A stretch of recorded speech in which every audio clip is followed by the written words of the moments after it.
Hi friends, இந்த வீடியோவில் 6th Tamil புத்தகத்தில் இயல் 2லிருந்து வரி வரியாக எடுக்கப்பட்ட வினாக்களை பார்க்கலாம். First lesson Silappatikaram. பாயிண்ட் 1, நிலவின் குளிர்ச்சியையும் கதிரவனின் வெம்மையையும் மழையின் பயனையும் போற்றும் நூல் சிலப்பதிகாரம். நிலவின் குளிர்ச்சியையும் கதிரவனின் வெம்மையையும் மழையின் பயனையும் போற்றும் நூல் சிலப்பதிகாரம். திங்களை போற்றுதும் திங்களை போற்றுதும், ஞாயிறு போற்றுதும் ஞாயிறு போற்றுதும், மாமழை போற்றுதும் மாமழை போற்றுதும். இப்படி போற்றுதும் போற்றுதும் சொல்லி கொடுத்திருந்தா அது சிலப்பதிகாரம். இதை எழுதியவர் இளங்கோவடிகள். தேன் நிறைந்த பூ எது? ஆத்திப்பூ. தேன் நிறைந்த பூ எது? ஆத்திப்பூ. ஆத்திப்பூ மாலை அணிந்த அரசர் யார்? சோழ அரசர்கள். ஆத்திப்பூ மாலை அணிந்த அரசர் யார்? சோழ அரசர்கள். கதிரவன் இமயமலையை எவ்வாறு சுற்றி வருகிறது? வலப்புறமாக சுற்றி வருகிறது. கதிரவன் இமயமலையை எவ்வாறு சுற்றி வருகிறது? வலப்புறமாக சுற்றி வருகிறது. சோழர்கள் எந்த ஆற்றங்கரை பகுதியை ஆட்சி செய்கின்றனர்? காவிரி ஆறு. சோழர்கள் எந்த ஆற்றங்கரை பகுதியை ஆட்சி செய்கின்றனர்? காவிரி ஆறு. சிலப்பதிகாரம் என்னும் காப்பியத்தை இயற்றியவர் இளங்கோவடிகள். சிலப்பதிகாரம் என்னும் காப்பியத்தை இயற்றியவர் இளங்கோவடிகள். இளங்கோவடிகள் சேர மரபை சேர்ந்தவர் என்று சிலப்பதிகார பதிகம் கூறுகிறது. இளங்கோவடிகள் சேர மரபை சேர்ந்தவர் என்று சிலப்பதிகார பதிகம் கூறுகிறது. இவர் கிபி 2ஆம் நூற்றாண்டை சேர்ந்தவர். இளங்கோவடிகள் கிபி 2ஆம் நூற்றாண்டை சேர்ந்தவர். சிலப்பதிகாரம் ஐம்பெரும் காப்பியங்களுள் ஒன்று. சிலப்பதிகாரம் ஐம்பெரும் காப்பியங்களில் ஒன்று. சிலப்பதிகாரம் முதல் காப்பியம், முத்தமிழ் காப்பியம், குடிமக்கள் காப்பியம் என்று அழைக்கப்படுகிறது. சிலப்பதிகாரம் முதல் காப்பியம், முத்தமிழ் காப்பியம், குடிமக்கள் காப்பியம் என்று அழைக்கப்படுகிறது. இரட்டை காப்பியங்கள் என்று அழைக்கப்படுவது சிலப்பதிகாரமும் மணிமேகலையும். இரட்டை காப்பியம் என்று அழைக்கப்படுவது சிலப்பதிகாரமும் மணிமேகலையும். திங்கள், ஞாயிறு, மழை ஆகியவற்றை புகழ்ந்து எழுதிய புலவர் யார்? இளங்கோவடிகள். திங்கள், ஞாயிறு, மழை ஆகியவற்றை புகழ்ந்து எழுதிய புலவர் யார்? இளங்கோவடிகள். சொல்லும் பொருளும். திங்கள் நிலவு, கொங்கு மகரந்தம், அலர் மலர்கள், திகிரி ஆனை சக்கரம், பொற்கோட்டு பொன்மயமான சிகரத்தில், மேரு இமயமலை, நாமநீர் அச்சம் தரும் கடல், அலி கருணை. இதனது எல்லாருக்கும் கருணையை அளிக்கணும். ஸோ அப்போ அலி கருணை, கருணை அலி. சரியா? மறுபடியும் பார்க்கலாம். திங்கள் நிலவு, கொங்கு மகரந்தம், அலர் மலர், திகிரி ஆனை சக்கரம், பொற்கோட்டு பொன்மயமான சிகரத்தில், மேரு இமயமலை, நாமநீர் அச்சம் தரும் கடல். ஃபர்ஸ்ட் லெசன்ல புக் பேக் பார்க்கலாம். கழுத்தில் சூடுவது தார். தார்னா ஒன்றும் இல்லை, மாலைங்க. மாலை சொல்கிறோம் இல்லையா, அதுதான். கழுத்தில் சூடுவது தார். கதிரவனின் மற்றொரு பெயர் ஞாயிறு. கதிரவனின் மற்றொரு பெயர் ஞாயிறு. வெண்குடை என்னும் சொல்லை பிரித்து எழுத கிடைப்பது வெண்மை கூட்டல் குடை. வெண்குடை என்னும் சொல்லை பிரித்து எழுத கிடைப்பது வெண்மை கூட்டல் குடை. பொற்கோட்டு என்னும் சொல்லை பிரித்து எழுத கிடைப்பது பொன் கூட்டல் கோட்டு. பொற்கோட்டு என்னும் சொல்லை பிரித்து எழுத கிடைப்பது பொன் கூட்டல் கோட்டு. கொங்கு கூட்டல் அலர் என்பதனை சேர்த்து எழுத கிடைக்கும் சொல் கொங்கலர். கொங்கு கூட்டல் அலர் என்பதனை சேர்த்து எழுத கிடைக்கும் சொல் கொங்கலர். அவன் கூட்டல் அலிபோல் என்பதனை சேர்த்து எழுத கிடைக்கும் சொல் அவன் அலிபோல். அவன் கூட்டல் அலிபோல் என்பதனை சேர்த்து எழுத கிடைக்கும் சொல் அவன் அலிபோல். இதோட ஃபர்ஸ்ட் லெசன் முடிஞ்சிருச்சு. செகண்ட் லெசன் பார்க்கலாம். காணி நிலம். இதை எழுதியவர் பாரதியார். வீடு என்பது எப்படி இருக்க வேண்டும் என்று கற்பனை செய்தவர் யார்? பாரதியார். வீடு என்பது எப்படி இருக்க வேண்டும் என்று கற்பனை செய்தவர் யார்? பாரதியார். காணி நிலம் வேண்டும் பராசக்தி, காணி நிலம் வேண்டும் அங்கு தூணில் அழகியதாய் நன் மாடங்கள் துய்ய நிறத்தினதாய், அந்த காணி நிலத்திலேயே ஒரு மாளிகை கட்டி தர வேண்டும் என்று எழுதியவர் பாரதியார். காணி நிலம் வேண்டும் பராசக்தி, காணி நிலம் வேண்டும் அங்கு தூணில் அழகியதாய் நன் மாடங்கள் துய்ய நிறத்தினதாய், அந்த காணி நிலத்திடையே ஒரு மாளிகை கட்டித்தர வேண்டும் என்று எழுதியவர் பாரதியார். 20ஆம் நூற்றாண்டின் இணையற்ற கவிஞர் பாரதியார். 20ஆம் நூற்றாண்டின் இணையற்ற கவிஞர் பாரதியார். பாரதியின் இயற்பெயர் சுப்பிரமணியன். பாரதியின் இயற்பெயர் சுப்பிரமணியன். பாரதியாருக்கு எட்டயபுர மன்னர் வழங்கிய பட்டம் பாரதி. அதாவது சுப்பிரமணியன் தான் அவருடைய ஃபர்ஸ்ட் நேம் இருக்கும். இவர் தான் என்ன பண்ணுறாரு, பாரதின்னு பட்டம் கொடுக்குறாரு. அப்படின்னா அது சுப்பிரமணியன் என்பவருக்கு எட்டயபுர மன்னர் வழங்கிய பட்டம் பாரதி. அதாங்க பாரதியாருக்கு எட்டயபுர மன்னர் வழங்கிய பட்டம் கொடுத்ததுக்கு பாரதி. தன் கவிதையின் வழியாக விடுதலை உணர்வை ஊட்டியவர், மண் உரிமைக்காகவும் பெண் உரிமைக்காகவும் பாடியவர் யார்? பாரதியார். தன் கவிதையின் வழியாக விடுதலை உணர்வை ஊட்டியவர், மண் உரிமைக்காகவும் பெண் உரிமைக்காகவும் பாடியவர் யார்? பாரதியார். இவர் இயற்றிய நூல்கள் பாஞ்சாலி சபதம், கண்ணன் பாட்டு, குயில் பாட்டு. பாரதியார் இயற்றிய நூல்கள் பாஞ்சாலி சபதம், கண்ணன் பாட்டு, குயில் பாட்டு. நில ஒளி எவ்வாறு வீச வேண்டும் என்று பாரதியார் கூறுகிறார்? முத்து போன்று. நில ஒளி எவ்வாறு வீச வேண்டும் என்று பாரதியார் கூறுகிறார்? முத்து போன்று. சொல்லும் பொருளும். காணி நில அளவை குறிக்கும் சொல். காணி நில அளவை குறிக்கும் சொல். மாடங்கள் மாளிகையின் அடுக்குகள். மாடங்கள் மாளிகையின் அடுக்குகள். சித்தம் உள்ளம். சித்தம் உள்ளம். இந்த செகண்ட் லெசனுடைய புக் பேக் பார்க்கலாம். கிணறு என்பதனை குறிக்கும் சொல் கேணி. கிணறு என்பதனை குறிக்கும் சொல் கேணி. சித்தம் என்பதன் பொருள் உள்ளம். சித்தம் என்பதன் பொருள் உள்ளம். மாடங்கள் என்பதன் பொருள் மாளிகையின் அடுக்குகள். மாடங்கள் என்பதன் பொருள் மாளிகையின் அடுக்குகள்.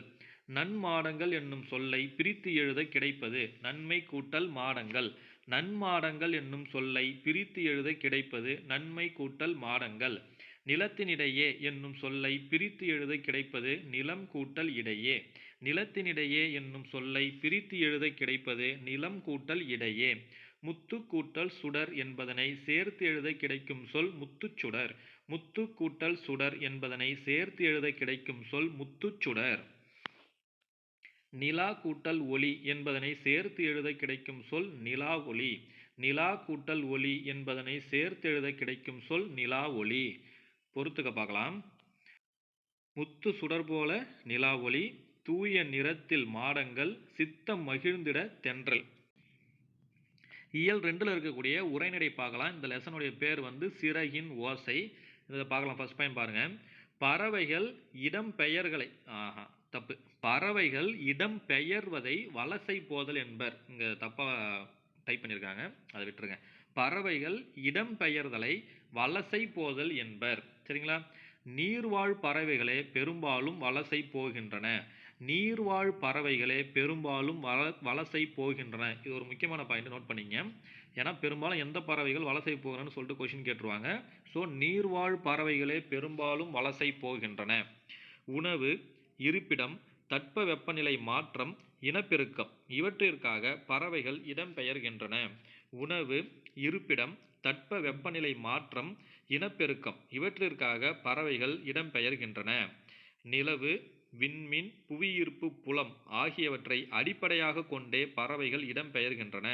நிலவு, விண்மீன், புவியீர்ப்பு புலம் ஆகியவற்றை அடிப்படையாக கொண்டே பறவைகள் இடம்பெயர்கின்றன. பொதுவாக வடக்கிலிருந்து தெற்கு நோக்கியும் மேற்கிலிருந்து கிழக்கு நோக்கியும் பறவைகள் வலசை போகின்றன. பொதுவாக வடக்கிலிருந்து தெற்கு நோக்கியும் மேற்கிலிருந்து கிழக்கு நோக்கியும் பறவைகள் வலசை போகின்றன. ஃப்ரெண்ட்ஸ், இந்த லெசனை பொறுத்த வரைக்கும் நிறைய ஸ்டேட்மெண்ட் டைப்பில் கொடுத்து கேட்கறதுக்கான பாசிபிலிட்டிஸ் நிறைய இருக்குது. ஏன்னு கேட்டால் அதில் கொடுத்துருக்க பாயிண்ட்ஸ் எல்லாமே அப்படி தான் இருக்குது. ஸோ அதனால் கொஞ்சம் தெளிவாக படிச்சுக்கலாம். அதனால தான் நிறையா பாயிண்ட்ஸ் எடுத்து ஆட் பண்ணியிருக்கேன் அதில். சரிங்களா? அடுத்த பாயிண்ட் பார்க்கலாம். 37வது பாயிண்ட். வலசையின் போது பறவையின் உடலில் ஏற்படும் மாற்றங்கள். தலையில் சிறகு வளர்தல், இறகுகளின் நிறம் மாறுதல், உடலில் கற்றையாக முடி வளர்தல்.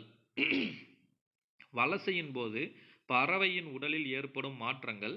தலையில் சிறகு வளர்தல், இறகுகளின் நிறம் மாறுதல், உடலில் கற்றையாக முடி வளர்தல். சத்திமுத்த புலவர் எப்பொழுது வாழ்ந்தார்? 1500 ஆண்டுகளுக்கு முன்பு. சத்திமுத்த புலவர் எப்பொழுது வாழ்ந்தார்? 1500 ஆண்டுகளுக்கு முன்பு. நாராய் நாராய் செங்கல் நாராய் என்னும் பாடலை எழுதியவர் சத்திமுத்த புலவர். நாராய் நாராய் செங்கல் நாராய் என்னும் பாடலை எழுதியவர் சத்திமுத்த புலவர். தென் திசை குமரி ஆடி வடதிசைக்கு ஏங்குவீர் ஆயின் என்னும் அடிகள் பறவை வலசை வந்த செய்தியை குறிப்பிடுகின்றன. தென் திசை குமரி ஆடி வடதிசைக்கு ஏங்குவீர் ஆயின் என்னும் அடிகள் பறவைகள் வலசை வந்த செய்தியை குறிப்பிடுகின்றன. எங்கிருந்து தமிழகத்திற்கு செங்கால் நாரைகள் வருவது தற்பொழுதைய ஆய்விலும் உறுதிப்படுத்தப்பட்டுள்ளது ஐரோப்பாவிலிருந்து. எங்கிருந்து தமிழகத்திற்கு செங்கால் நாரைகள் வருவது தற்போதைய ஆய்விலும் உறுதிப்படுத்தப்பட்டுள்ளது ஐரோப்பாவிலிருந்து. தற்போது வெகுவாக அழிந்து வரும் பறவை இனம் எது? சிட்டுக்குருவி. தற்போது வெகுவாக அழிந்து வரும் பறவை இனம் எது? சிட்டுக்குருவி. எந்த சிட்டுக்குருவியின் தொண்டை பகுதி கருப்பு நிறத்திலும் உடல் பகுதி அடர் பழுப்பு நிறத்திலும் இருக்கும்? ஆண் சிட்டுக்குருவி. எந்த சிட்டுக்குருவியின் தொண்டை பகுதி கருப்பு நிறத்திலும் உடற்பகுதி அடர் பழுப்பு நிறத்திலும் இருக்கும்? ஆண் சிட்டுக்குருவி. எந்த சிட்டுக்குருவியின் உடல் முழுவதும் மங்கிய பழுப்பு நிறத்தில் இருக்கும்? பெண் சிட்டுக்குருவி. எந்த சிட்டுக்குருவியின் உடல் முழுவதும் மங்கிய பழுப்பு நிறத்தில் இருக்கும்? பெண் சிட்டுக்குருவி. சிட்டுக்குருவி கூடுகட்டி வாழும் பறவை இனத்தை சார்ந்தது. சிட்டுக்குருவி கூடுகட்டி வாழும் பறவை இனத்தை சார்ந்தது. சிட்டுக்குருவிகள் 3 முதல் 6 முட்டைகள் வரை இடும். சிட்டுக்குருவிகள் 3 முதல் 6 முட்டைகள் வரை இடும். 14 நாட்கள் அடைகாக்கும். 15ஆம் நாளில் குஞ்சுகள் வெளிவரும். சிட்டுக்குருவிகள் 14 நாட்கள் அடைகாக்கும். 15ஆம் நாளில் குஞ்சுகள் வெளிவரும். சிட்டுக்குருவிகள் வாழாத பகுதி துருவ பகுதி. சிட்டுக்குருவிகள் வாழாத பகுதி துருவ பகுதி. ஃப்ரெண்ட்ஸ், இதெல்லாம் அப்படியே அழகாக ஒரு ஸ்டேட்மெண்ட்டாவோ இல்லை ஒரு பொறுத்துக்காகவோ கொடுத்து கேட்கறதுக்கு நிறையா வாய்ப்புகள் இருக்குது. இந்த ஏரியாவெல்லாம் தெளிவாக படிச்சுக்கிங்க. 49வது பாயிண்ட் பார்க்கலாம். இமயமலை தொடரில் 4000 மீட்டர் உயரத்தில் கூட சிட்டுக்குருவிகள் வாழ்கின்றன. இமயமலை தொடரில் 4000 மீட்டர் உயரத்தில் கூட சிட்டுக்குருவிகள் வாழ்கின்றன. சிட்டுக்குருவிகளின் உணவு தானியங்கள், புழு பூச்சிகள், மலர் அரும்புகள், இளம் தளிர்கள், தேன் போன்றவை. சிட்டுக்குருவிகளின் உணவு தானியங்கள், புழு பூச்சிகள், மலர் அரும்புகள், இளம் தளிர்கள், தேன் போன்றவை. 51வது பாயிண்ட் பாருங்க. சிட்டுக்குருவியின் வாழ்நாள் 10 முதல் 13 ஆண்டுகள் ஆகும். சிட்டுக்குருவியின் வாழ்நாள் 10 முதல் 13 ஆண்டுகள் ஆகும். சிட்டுக்குருவி அழிவுக்கு காரணம், அதாவது சிட்டுக்குருவி அழிஞ்சு போறதுக்கு என்னென்ன காரணம்னு கேட்டிருக்காங்க. விவசாயத்திற்கு பூச்சிக்கொல்லிகளை பயன்படுத்துவது. விவசாயத்திற்கு பூச்சிக்கொல்லிகளை பயன்படுத்துவது. நவீன கட்டிடங்கள் குருவிகள் கூடு கட்ட ஏற்றவையாக இல்லை. நவீன கட்டடங்கள் குருவிகள் கூடு கட்ட ஏற்றவையாக இல்லை. தாவர வேலிக்கு மாற்றாக செயற்கை வேலி அமைத்தது. தாவர வேலிக்கு மாற்றாக செயற்கை வேலி அமைத்தது. உணவிற்கும் இருப்பிடத்திற்கும் சிட்டுக்குருவிகள் மற்ற பறவைகளுடன் போட்டியிடுகின்றன. உணவிற்கும் இருப்பிடத்திற்கும் சிட்டுக்குருவிகள் மற்ற பறவைகளுடன் போட்டியிடுகின்றன. இது இல்லாமல் இன்னொரு பாயிண்ட் இருக்கு. சிட்டுக்குருவிகள் வசிக்கக்கூடிய புதர் செடிகள் தற்பொழுது இல்லை. சிட்டுக்குருவிகள் வசிக்கக்கூடிய புதர் செடிகள் தற்பொழுது இல்லை. நீங்கள் பார்த்தா தெரியும், பெரும்பாலும் புக்கில் இருக்கிறது அப்படியே டிட்டோவாக கொடுத்த மாதிரி இருக்கும். பட் ஆனால் இது ஸ்டேட்மெண்ட் டைப்பில் ஈஸியாக கேட்பாங்க. சின்ன சின்னதாக அதை மாற்றிடுவாங்க. அதனால தான் இதை கொடுத்துருக்குறேன். கண்டிப்பாக படிங்க. 53வது பாயிண்ட் பாருங்கள். பறவை இனத்தை காப்பாற்ற நாம் என்ன செய்ய வேண்டும்? ஆலமரம், அரச மரம் போன்ற மரங்களையும் அவரை, புடலை போன்ற கொடிகளையும் வளர்க்க வேண்டும். அரசு போன்ற மரங்களையும் அவரை, புடலை போன்ற கொடிகளையும் வளர்க்க வேண்டும். காக்கை குருவி எங்கள் சாதி என்று பாடியவர் பாரதியார். காக்கை குருவி எங்கள் சாதி என்று பாடியவர் பாரதியார். சமைப்பதற்கு வைத்திருந்த சிறிதளவு அரிசியையும் சிட்டுக்குருவிக்கு போட்டவர் பாரதியார். சமைப்பதற்கு வைத்திருந்த சிறிதளவு அரிசியையும் சிட்டுக்குருவிக்கு போட்டவர் பாரதியார். மனிதன் இல்லாத உலகில் பறவைகள் வாழ முடியும், பறவைகள் இல்லாத உலகில் மனிதனால் வாழ முடியாது என்றவர் டாக்டர் சலீம் அலி. மனிதன் இல்லாத உலகில் பறவைகள் வாழ முடியும், பறவைகள் இல்லாத உலகில் மனிதன் வாழ முடியாது என்றவர் டாக்டர் சலீம் அலி. சிறகடிக்காமல் கடலையும் தாண்டி பறக்கும் பறவை கப்பல் பறவை. சிறகடிக்காமல் கடலையும் தாண்டி பறக்கும் பறவை கப்பல் பறவை. கப்பல் பறவை தரையிறங்காமல் 400 கிலோமீட்டர் வரை பறக்கும். கப்பல் பறவை தரையிறங்காமல் 400 கிலோமீட்டர் வரை பறக்கும். கப்பல் பறவை கப்பல் கூழைக்கடா, கடற்கொள்ளை பறவை என்றும் அழைக்கப்படுகிறது. கப்பல் பறவை கப்பல் கூழைக்கடா, கடற்கொள்ளை பறவை என்றும் அழைக்கப்படுகிறது. பறவை மனிதர் என்று அழைக்கப்படுபவர் டாக்டர் சலீம் அலி. பறவை மனிதர் என்று அழைக்கப்படுபவர் டாக்டர் சலீம் அலி. இன்றைய பறவையியல் ஆய்வாளர்களுக்கு முன்னோடி டாக்டர் சலீம் அலி. இன்றைய பறவையியல் ஆய்வாளர்களுக்கு முன்னோடி டாக்டர் சலீம் அலி. தன் வாழ்க்கை வரலாற்று நூலுக்கு சிட்டுக்குருவியின் வீழ்ச்சி என்று பெயரிட்டவர் டாக்டர் சலீம் அலி. தன் வாழ்க்கை வரலாறு நூலுக்கு சிட்டுக்குருவியின் வீழ்ச்சி என்று பெயரிட்டவர் டாக்டர் சலீம் அலி. ஆர்டிக் ஆலா உலகிலேயே நெடுந்தொலைவு பயணம் செய்யும் பறவை இனம். ஆர்டிக் ஆலா உலகிலேயே நெடுந்தொலைவு பயணம் செய்யும் பறவை இனம் ஆர்டிக் ஆலா. ஆர்டிக் ஆலா 2000 கிலோமீட்டர் வரை பயணம் செய்யும். ஆர்டிக் ஆலா 2000 கிலோமீட்டர் வரை பயணம் செய்யும். பறவை பற்றிய படிப்பு ஆர்னித்தாலஜி. பறவை பற்றிய படிப்பு ஆர்னித்தாலஜி. உலக சிட்டுக்குருவிகள் நாள் மார்ச் 20. உலக சிட்டுக்குருவிகள் நாள் மார்ச் 20. மார்ச் 21 காடுகள் தினம். மார்ச் 22 தண்ணீர் தினம்னு நினைக்கிறேன். அப்படி இருக்கும்போது ஒரு ஷார்ட்கட் வச்சுக்கலாம். சிட்டுக்குருவி காட்டுக்கு போய் தண்ணி குடிச்சுது அப்படின்னு சொல்லிட்டு. இருந்தாலும் இந்த டேட்டை மட்டும் நீங்கள் செக் பண்ணிக்கங்க. சரிங்களா? சிட்டுக்குருவி காட்டுக்கு போய் தண்ணி குடிச்சுன்னு ஷார்ட்கட் வச்சுங்க. சரியா? சரி. இந்த உரைநடைக்கான புக் பேக் கொஸ்டின் பார்க்கலாம். 67வது பாயிண்ட். தட்ப வெப்பம் என்னும் சொல்லை பிரித்து எழுத கிடைப்பது தட்பம் கூட்டல் வெப்பம். தட்ப வெப்பம் என்னும் சொல்லை பிரித்து எழுத கிடைப்பது தட்பம் கூட்டல் வெப்பம். வேதியுரங்கள் என்னும் சொல்லை பிரித்து எழுத கிடைப்பது வேதி கூட்டல் உரங்கள். வேதியுரங்கள் என்னும் சொல்லை பிரித்து எழுத கிடைப்பது வேதி கூட்டல் உரங்கள். தரை கூட்டல் இறங்கும் என்பதனை சேர்த்து எழுத கிடைக்கும் சொல் தரை இறங்கும். தரை கூட்டல் இறங்கும் என்பதனை சேர்த்து எழுத கிடைக்கும் சொல் தரை இறங்கும். வழி கூட்டல் தடம் என்பதனை சேர்த்து எழுத கிடைக்கும் சொல் வழித்தடம். வழி கூட்டல் தடம் என்பதனை சேர்த்து எழுத கிடைக்கும் சொல் வழித்தடம். சிட்டுக்குருவி வாழ முடியாத பகுதி துருவ பகுதி. இது உள்ளே பார்த்தாச்சு. கோடிட்ட இடங்களை நிரப்புக. மிக நீண்ட தொலைவு பறக்கும் பறவை ஆர்டிக் ஆலா. பறவைகள் வலசை போவதை பற்றி பாடிய தமிழ் புலவர் சக்திமுத்த புலவர். பறவைகள் இடம்பெயர்வதற்கு வலசை போதல் என்று பெயர். இந்தியாவின் பறவை மனிதர் டாக்டர் சலீம் அலி. பறவைகள் வலசை போக காரணங்களில் 1 தட்பவெப்பம், இனப்பெருக்கம், உணவு, இருப்பிடம். இதோட உரைநடை முடிஞ்சிச்சு ஃப்ரெண்ட்ஸ். அடுத்தது இதில் இருக்கக்கூடிய துணைப்பாடம் கிழவனும் கடலும். கிழவனும் கடலும் என்னும் புதினம் ஒரு ஆங்கில புதினம். கிழவனும் கடலும் என்னும் புதினம் ஒரு ஆங்கில புதினம். இந்நூலுக்கு 1954ஆம் ஆண்டு நோபல் பரிசு வழங்கப்பட்டுள்ளது. இந்நூலுக்கு 1954ஆம் ஆண்டு நோபல் பரிசு வழங்கப்பட்டுள்ளது. கிழவனும் கடலும் என்னும் நூலின் ஆசிரியர் எர்னஸ்ட் ஹெமிங்வே. கிழவனும் கடலும் என்னும் நூலின் ஆசிரியர் எர்னஸ்ட் ஹெமிங்வே. கிழவனும் கடலும் இக்கதையின் கதாநாயகன் சாண்டியாகோ. கிழவனும் கடலும் இக்கதையின் கதாநாயகன் சாண்டியாகோ. 81வது பாயிண்ட். சாண்டியாகோ ஒரு வயது முதிர்ந்த மீனவர். சாண்டியாகோ ஒரு வயது முதிர்ந்த மீனவர். சாண்டியாகோவுக்கு 84 நாட்களாக ஒரு மீன் கூட கிடைக்கவில்லை. சாண்டியாகோவுக்கு 84 நாட்களாக ஒரு மீன் கூட கிடைக்கவில்லை. 83வது பாயிண்ட் பாருங்க. சாண்டியாகோவுடன் மீன் பிடிக்க கற்றுக்கொள்வதற்காக சென்ற சிறுவனின் பெயர் மனோலின். சாண்டியாகோவுடன் மீன் பிடிக்க கற்றுக்கொள்வதற்காக சென்ற சிறுவனின் பெயர் மனோலின். மனோலின் சாண்டியாகோவுடன் முதல் 40 நாள் மீன்பிடிக்க சென்றார். மனோலின் சாண்டியாகோவுடன் முதல் 40 நாள் மீன்பிடிக்க சென்றார். பொருத்தமான சொல்லை தேர்ந்தெடு. புக்குக்கு பின்னாடி இருக்கிறது. பறந்து விரிந்து இருப்பதால் கடலுக்கு பறவை என்று பெயர்.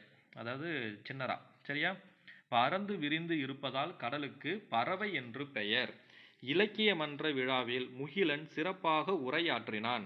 இலக்கிய மன்ற விழாவில் முகிலன் சிறப்பாக உரையாற்றினான். முத்து தம் பணி காரணமாக ஊருக்கு சென்றார். முத்து தம் பணி காரணமாக ஊருக்கு சென்றார். கலைமகள் தன் வீட்டு தோட்டத்தை பார்க்க வருமாறு தன் தோழியை அழைத்தாள். கலைமகள் தன் வீட்டு தோட்டத்தை பார்க்க வருமாறு தன் தோழியை அழைத்தாள். அடுத்தது பொருத்தமான சொற்களால் கட்டிடங்களை நிரப்புகன்னு ஒன்று இருந்துச்சு. இதில் பாருங்களேன். புல் என்பதன் வேறு பெயர் பறவை. அதேமாரி இந்த புல் என்பதற்கு புறா அப்படின்னு சொல்லிட்டு இன்னொரு பொருளும் இருக்குது. சரிங்களா? இந்த இடத்துல 3 பாக்ஸ் கொடுத்துருக்கனால நம்ம பறவைன்னு போட்டிருக்கோம். சரிதானே? புல் என்பதன் வேறு பெயர் பறவை.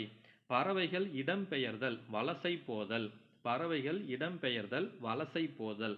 சரணாலயம் என்பதன் வேறு பெயர் புகலிடம். சரணாலயம் என்பதன் வேறு பெயர் புகலிடம். இரட்டை காப்பியங்களில் 1 மணிமேகலையும் சிலப்பதிகாரமும். முதல் எழுத்துக்களின் எண்ணிக்கை 30. முதல் எழுத்துக்களின் எண்ணிக்கை 30. திங்கள் என்பதன் பொருள் ஞாயிறு. சத்திமுத்த புலவரால் பாடப்பட்ட பறவை செங்கால் நாரை. சத்திமுத்த புலவரால் பாடப்பட்ட பறவை செங்கால் நாரை. பாரதியார் காணி நிலம் வேண்டும் என்று பாடுகிறார். பாரதியார் காணி நிலம் வேண்டும் என்று பாடுகிறார். ஆயுத எழுத்தின் வேறு பெயர் தனிநிலை. ஆயுத எழுத்தின் வேறு பெயர் தனிநிலை. கலை சொல் அறிவோம். இந்த லெசனுடைய இறுதிக்கு வந்தாச்சு. கண்டம் கான்டினென்ட். கண்டம் கான்டினென்ட். தட்ப வெப்பநிலை கிளைமேட். தட்ப வெப்பநிலை கிளைமேட். வானிலை வெதர். வானிலை வெதர். வலசை மைக்ரேஷன். வலசை மைக்ரேஷன். புகலிடம் சாங்சுரி. புகலிடம் சாங்சுரி. புவியீர்ப்பு புலம் கிராவிடேஷனல் ஃபீல்டு. புவியீர்ப்பு புலம் கிராவிடேஷனல் ஃபீல்டு. ஃப்ரெண்ட்ஸ், இதோட வந்து பார்த்தீங்கன்னா 6th தமிழ் இயல் 2ல் இருக்கக்கூடிய மொத்த பாயிண்ட் வந்து பார்த்தாச்சு. அடுத்த வீடியோவில் இயல் 3 பார்க்கலாம். 3 இயலையும் சேர்த்து பார்த்ததுக்கு அப்புறமா இந்த 3 இயலையும் இருக்கக்கூடிய முக்கியமான வினாக்கள், அதாவது கண்டிப்பாக எல்லாருக்குமே தெரிஞ்சிருக்கக்கூடிய வினாக்கள் எதுன்னு சொல்லிட்டு அது தனியாக ஒரு வீடியோ பார்க்கலாம். Thank you friends. சேனலை சப்ஸ்கிரைப் பண்ணுங்கள், சப்போர்ட் பண்ணுங்கள். தேங்க்யூ.